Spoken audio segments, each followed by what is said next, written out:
right. Hello, everyone, and welcome to the program. As always, I am absolutely thrilled that you are here. If you've never checked us out before, we are primarily an interview and a commentary-based podcast. Today, I have an interview for you. On the line is Victoria Pelletier. Victoria, welcome to the program. So glad you are here. Thanks for having me. I'm happy to be here. Awesome.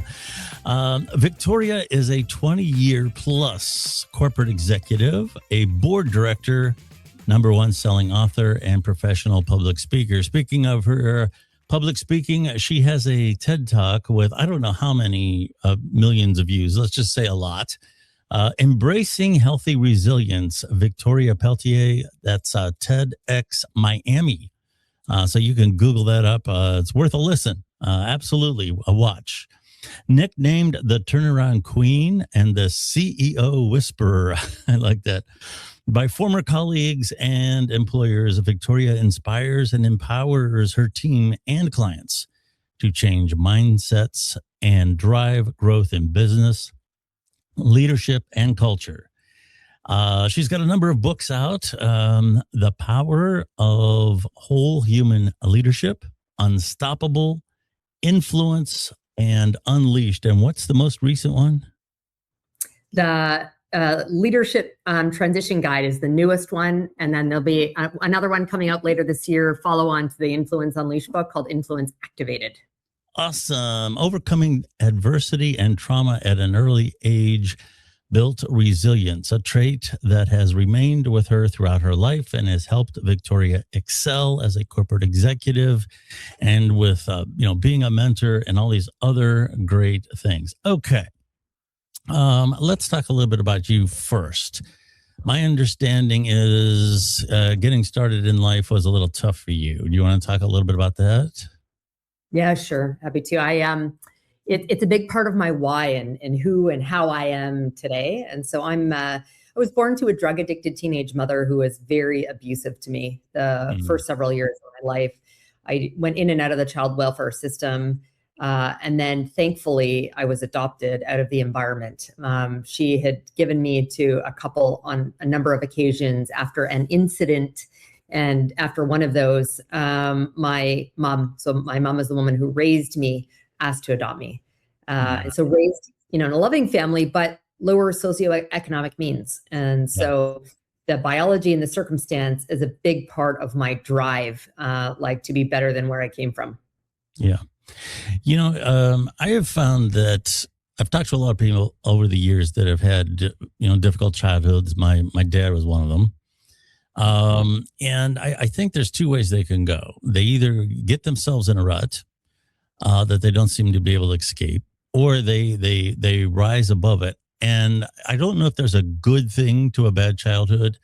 But I would say that in the people that I've run across, the most compassionate people, the people that are going to have empathy, are people that have generally encountered some sort of a hardship. People that have had an easy ride their whole life. I'm not saying it's impossible, but it just doesn't seem to happen. Do you find that to be true? I think you're right. I think there's, when you've experienced some kind of challenge, adversity, trauma, I just think that naturally almost makes you more empathetic to others who might have experienced something similar. Yeah. Yeah. I think you can relate to it.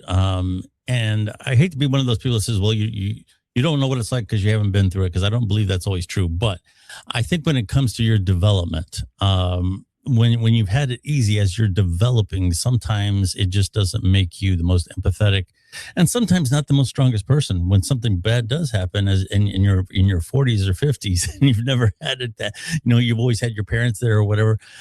Sometimes you don't handle it that well. You ended up getting involved in business. A very successful, obviously, corporate leader. So as you grew out of this, what drew you to business? Because there's a lot of different ways you can go. Not everybody goes business. What was it about the dynamics of business that led you there? Well, funny thing is I actually thought I was going to be a lawyer. And I think that's because my mom had me watching LA Law in the mid to late 80s. Yeah. So I remember Corbin Burnson. I think I had a crush on him as a child. Yeah. So that was the path, that the planned path. And so when I went to university, I say university, I'm originally born in Canada. And I was doing my undergrad degree, but I needed to pay. I lived on my own. So I started working in a bank in their contact center. It was flexible, but I got promoted very, very quickly up through the ranks. And then they gave me an opportunity during the summer break to move across the country on a temporary assignment. I guess I impressed some people. They offered me a full role and a full relocation across the country. So what I thought was going to be 1 year before I went to law school was never. I just loved the world. I was in a leadership role. I've always really enjoyed leading and working with people and coaching and developing them, and just the complexity. And so after, I don't know, 7 years in banking, I got recruited to my first executive role at age 24, where that created even more complexity. It was B2B, whereas I'd been in a B2C environment, leading everything except for finance in that organization. So I learned about all the other, business functions. It was great. So I've thrived like in the business world. Have also built and bought companies, sold companies. Although I've worked for a lot of large corporations, I have a very entrepreneurial spirit. And do that as side hustle or even building within some of these large companies. Yeah, you have that energy. I've talked to a lot of people like yourself, and they seem to have this energy. You can tell as soon as they walk in the room, they kind of elevate the room. And I don't know that you can learn that. I think that's one of those things. You can develop it if you have it, just like being a good singer. You can develop it, but that has to be in your DNA. And I mean, it's obvious when I'm talking to you, you have that energy. So I agree. I think there's a lot of muscle that can be built, but I do think innately there's something in the DNA, and call that energy, if you will, as you have. Yes. You talk about how to create diverse, equitable, and inclusive organizations and communities. And there's a lot of discussion about that. I think there's a lot of misunderstanding about it. Do you want to talk about what it is maybe first and then explain how you implement it? Yeah, it's something I'm so passionate about, but I'm saddened, Billy, by there's just, we don't need to have a political conversation, but just how there's been like a rollback on diversity, equity, and inclusion efforts, but particularly in the US. For me, I'm openly queer. I was married to a woman before now being married to my husband. I'm still openly queer, even though I'm married to a man. I have a trans son. And I was raised by a woman who was just so inclusive, period. So I'm very fortunate and to be born in Canada, which is also very, very multicultural and diverse. So I grew up with it, but I saw the power of it. One, for me as an individual, I think of when I took that first executive role, I was the only woman and I was the youngest by 2 decades. I was also openly queer at that point. So I felt like the only in so many different ways. And I never wanted someone to feel alone like that. But also that first role I went into was outsourced call center, which is in North America, that's not a destination job, if you will. You're an immigrant to the country, you're unemployed or underemployed. And in fact, I had 300% turnover. So keeping people was very difficult. Remember walking into like the employee lunchroom and someone apologized for the smell of his food that he was cooking in the microwave. I think he was from India. Oh, okay. Right. And I'm like, no, like, let's embrace. And so it was more like, how can I get people to feel a sense of belonging, engagement that actually drives productivity, and maybe I can keep them a little bit longer. So although I embraced diversity because I was raised with it, but also it's good for business.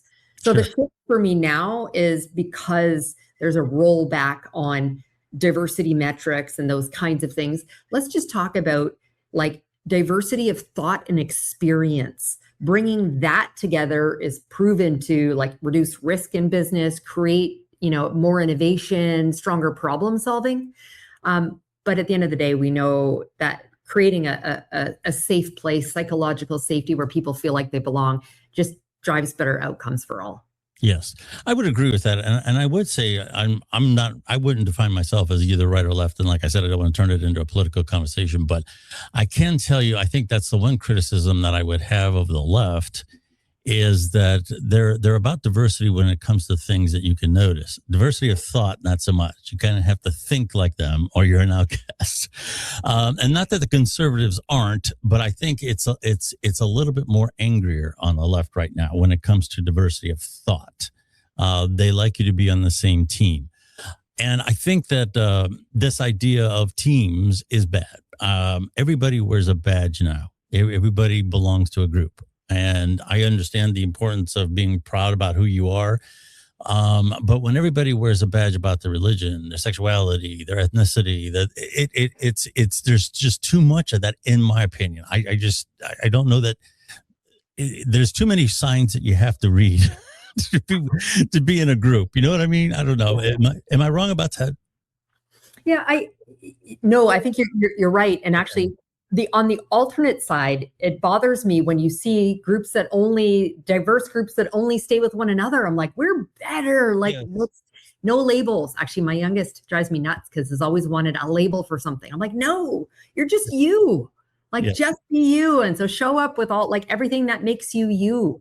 Yes, I totally agree with that. This all falls into the community of a workforce, how you feel there. And transforming workforces is something that is going to be half psychological and half technical in the coming years because of AI and everything else. What do you see as some of the challenges for employers when it comes to that kind of thing? The fact that they got rid of a large, important part of HR a number of years ago. It's one of the first functions that gets cut, organizational design and development. We need to deconstruct the roles for AI. Like, let's look at the jobs that get performed, the tasks within it, and which makes the most sense to automate with AI. The ones that remain, you need to be thoughtful about how you create new roles and make sure they're adjacent skills and tasks that come together. So I wrote an article on LinkedIn a month or two ago around Franken jobs and so I think employers are looking at very myopically around, here's a great use case for AI, but not understanding the broader implication, not building a holistic communication strategy, not just for the small group that are impacted by this use case, but more broadly, because we need to build trust in the fact that AI is coming and it is going to shift our works. But then also, getting very close to the experts within the human resource department and organizational design and development to help design new roles and upskill, reskill people to keep them relevant for future. Yes. I'm not one of those people that thinks that AI is going to take over the world. Like it's going to become sentient and the computers are going to take over and all the humans are going to become, not necessary anymore. I'm not one of those. I think that's an apocalyptic view, if I can say it, of what AI is all about. But I'll tell you what I think the real danger is, and it's both in society and it's in the workforce, is especially younger people, because as I mentioned before, their minds are developing. And I've noticed it a lot when you watch TikTok and things like that. Younger people are being very casual about the fact that they asked AI about their relationships, about career advice, you name it, medical concerns, sexual behavior.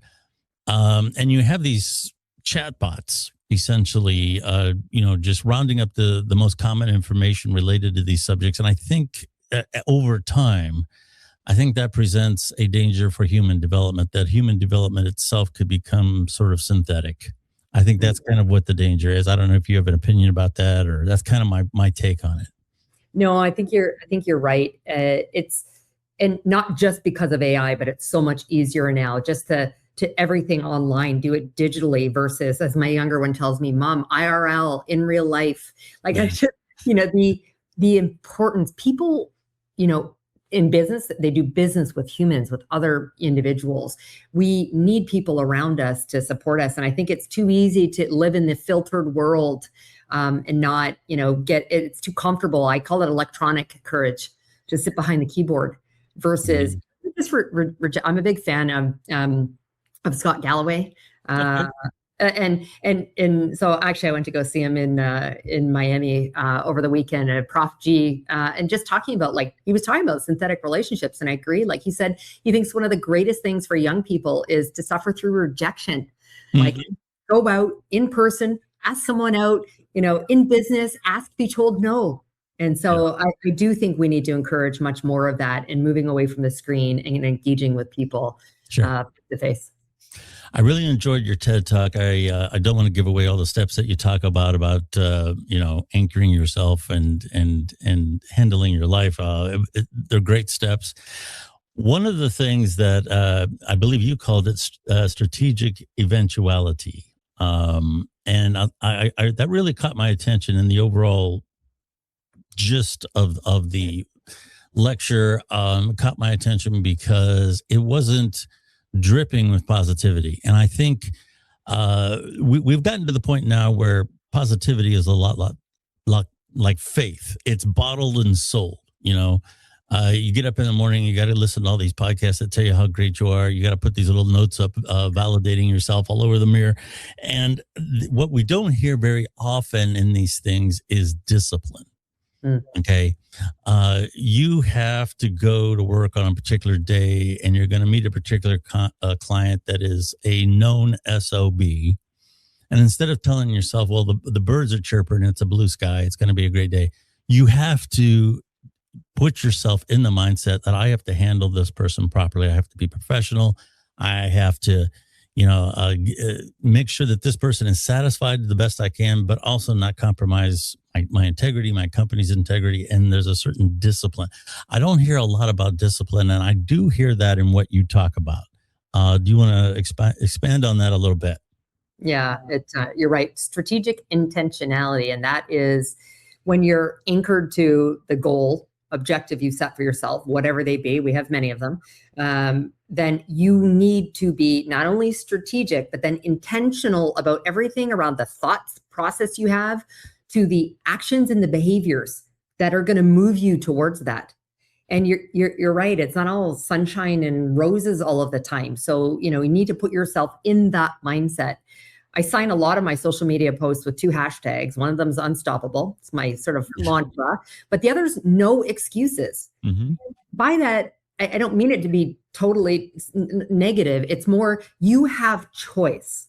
You can't prevent all of the challenge or adversity that will come your way, but you have a choice how you're going to react and respond to it and move forward. Yeah. And with that, if you can't wallow inside, I'm not saying don't have I'm highly emotional. Have the emotion, anger, sadness, whatever it's going to be. But then with intention, you take action to move you forward, move you past that. Yes. And that's a great message. Like I said, I would very much encourage people to listen to that TED Talk that you did. Personal branding, that's another buzzword. You go on LinkedIn and everybody's talking about, your personal brand, what is a personal brand, and what are some of the key elements, and what do people need to keep in mind when they think about branding? A person is a brand, even though people don't think about it, but you have a brand as an image. You want to talk about that a little bit? Yeah. What I will say is I think people often get this wrong. They think their brand is a great profile photo on LinkedIn. Yeah. And it's their job title in the industry they work, the subject matter expertise. Mm-hmm. But that is just one slice of who you are as a human being. Mm-hmm. Going back, like, people want to engage with real, authentic humans. So for me, I say there's 4 broad buckets around developing an effective, fulsome personal brand. There is, yes, the subject matter expertise, but you still need to be a good storyteller around that. How have you been successful in delivering outcomes in that realm? But then there's, who are you as a human being? What are those unique experiences, going back to like diversity, that make you you, the values, the passion, that you have? Connected, but disparate from that is what makes you different. So I've spent now majority of my career in professional services. You can find lots of consultants who have 10 years of experience in one particular industry, but why would someone choose to buy from them versus another? What makes you different? Mm-hmm. The last one is starting to think about legacy and impact, and like, what do you want to be known for? And then you need to show up. So once you've curated, you've narrated that you're the CEO of your own brand. Mm-hmm. So once you develop that, how do you go out into the world? What are the storytelling? What's your goal or objective even for doing it? I mean, if you're doing it just to, get a ton of followers and likes, okay, that might be okay for the ego, but is it actually driving you towards some kind of financial career or whatever goal you have for yourself? Yes. Great advice. Relationship-based selling. That is kind of a broad term. And here again, it's a buzzword. What is that? That, I mean, very connected to your brand. Like I talk about networking very much also strategically and with intention, but from a place of, and I'll borrow from Keith Ferrazzi's Never Eat Alone book. He talks about coming at it from a place of generosity and not greed. And so for me, relationship-based selling is building an authentic relationship with someone that is not purely transactional. So, when I'm developing a relationship with someone, I want to know them. I want to, like, many times it's in a business to business context, like, tell me how success is measured for you. How can I make you be successful? But I've invested time getting to a point that they trust me to even share that with me. And so that's finding commonality. The good Canadian that I am, I played hockey and I was a hockey mom. My kids both played competitive sports. Some of the best conversations I had were that ended up resulting in business deals were in the hockey arena. Yeah. Interesting. It reminds me a lot of the Go-Givers, if you're familiar with that concept. Bob Berg. It basically says to get the things you want, you got to be able to help other people get the things they want. Yeah, exactly.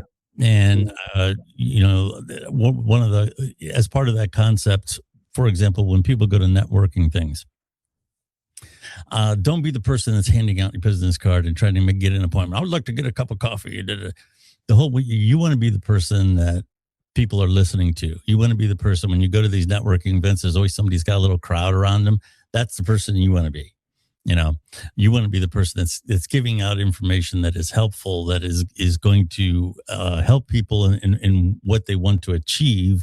And that will automatically build a bridge when they know that you are a leader, you're a thought leader, that you don't have to necessarily sell them. They'll kind of come to you. Is that kind of the concept you're talking about? Yeah, absolutely. I mean, it's about building a trust with people. Now, again, I think that being the person you describe or everyone's standing around you, I think having a strong brand, strong message, and a bit of like charisma helps. But hey, you can still be an introvert and do it incredibly well also. Yeah, it's just being a genuine person. I think you don't necessarily have to be, a charismatic a movie star or anything like that. You can, a lot of times people don't want that. Yeah, they just want a real person, and that is what it's all about. We have been talking to, and I'm not done with you yet, but I just want to remind the audience who we're talking to. We're talking to Victoria. I'm going to make sure I get this name right. I even spelled it out the right way. Pelletier. Victoria Pelletier. And now I will spell it for the audience. Pelletier, just so the audio audience can hear it. A lot of stuff. She's got books online that you can find. Do Google her up on YouTube for the TED Talk. And she's got a lot of good stuff online that you can find. You mentioned personal experience, talking about your childhood, the effects that mental health and addiction had and impacted your biological mother. Do you feel like I'm from Ohio? And I got to tell you, the opiate addiction here has been one of the worst cases in the country. And there's a lot of reasons for that. There's some good documentaries online if you want to find out why that happened. I think there's a better understanding now how mental health and addiction kind of go together. I don't hear the comments so much. It's still there. Well, people made a choice. I understand where that comes from. And I suppose in a country of 300 and some odd million people, there are people who have partied themselves into addiction. I mean, I'm sure it happens, but it's not the path to addiction here in Ohio. Sometimes it can start very innocently, I think we've all come home from a bad day of work and said, "Whoa, I sure could use a beer. I sure could use a cigarette. I sure could order me a great big pizza." And most of the time, it passes. It passes without incident. But sometimes, a couple of days later, you feel that urge again. Next thing you know, you're up to 2 beers. Same with pain medication. Sometimes that little extra pill when you got your tooth pulled helps you relax, and I kind of enjoyed that. Also, I'll take the whole prescription even though I don't need it. The next thing you know, you're looking for more. The idea that people just made a choice, I think, is kind of probably the biggest stigma that I encounter. And not that personal responsibility doesn't play a role in it, because it certainly does. That's part of getting yourself out of it. But do you feel the stigma is any better, or do you still encounter people saying mean things about people who maybe have mental illness or addiction or a combination thereof? And they often go together because people try to self-medicate. And that's another way people get addicted. I think there is. And I don't think my son would mind. He wants to follow in my footsteps as a public speaker. And so talks openly about his challenge, both with mental health issues, bipolar disorder, and substance abuse. Mm-hmm. And, so, it's tough. I mean, for me, who says no, #no excuses, you make a choice. Like, I get it, but I've also lived the other side where, the child, who had some pretty, who lost a parent. My ex, unfortunately, had passed away, lost a parent, had some mental health disorders, and self-medication was and so I've heard all the things around him, and he's told me about it. I'm proud to say, he's a year and a half hard drug free, and just celebrated 6 months of no weed and no alcohol. Okay, great. And that's tough. So I honor that. And I think of it from my own biological mother, as I learned more from my biological grandmother, who I met later in life. A lot of what took her down that path, was her own difficult childhood. My grandmother acknowledged the way she treated her. And so sadly it goes together. It's tough, but I do think you're right. There's still a ton of stigma around it, sadly. So I think we need to do more just to provide the resources to those who need it. Very, very good. We have been talking to Victoria Pelletier, and here again, please Google her up. A number of her books include The Power of Whole Human Leadership, Unstoppable Influence Unleashed, and I'm going to throw back to the most recent one you mentioned, which is? It is The Leadership Transition Guide, your first 90 days. So, where can people find you online? Is there a particular social media site that you're really strong on? You want to lead people to a website, what have you? Well, I have a website, which is victoria-pelletier.com. I'm sure it'll be in the show notes. And from there, people can click out to connect with me on their preferred social channels, whether that be LinkedIn, Facebook, Insta, whatever. All right. Awesome. Well, Victoria, it was a pleasure talking to you. Like I said, I really appreciate your energy. You have the energy and that mindset that alone is very inspiring. I want to go out and start an ice cream stand or something. Thank you, Billy. Absolutely. My name is Billy Dees, and you can find me probably kind of like my social media home is X, which at one time was Twitter. For podcasting, things like that, I think the real-time nature of X is still very good. I'm now on Substack, and I've just started, but I kind of like the blog mixed with some elements of what Twitter did back in the day. I kind of like that. So, but you can find me there. In terms of the podcast, you can find the Billy Dees podcast on all the major podcast platforms. We have over a 10-year history now, so real easy to find wherever you find your podcast. Thank you so much for listening, and we will talk to you again very soon.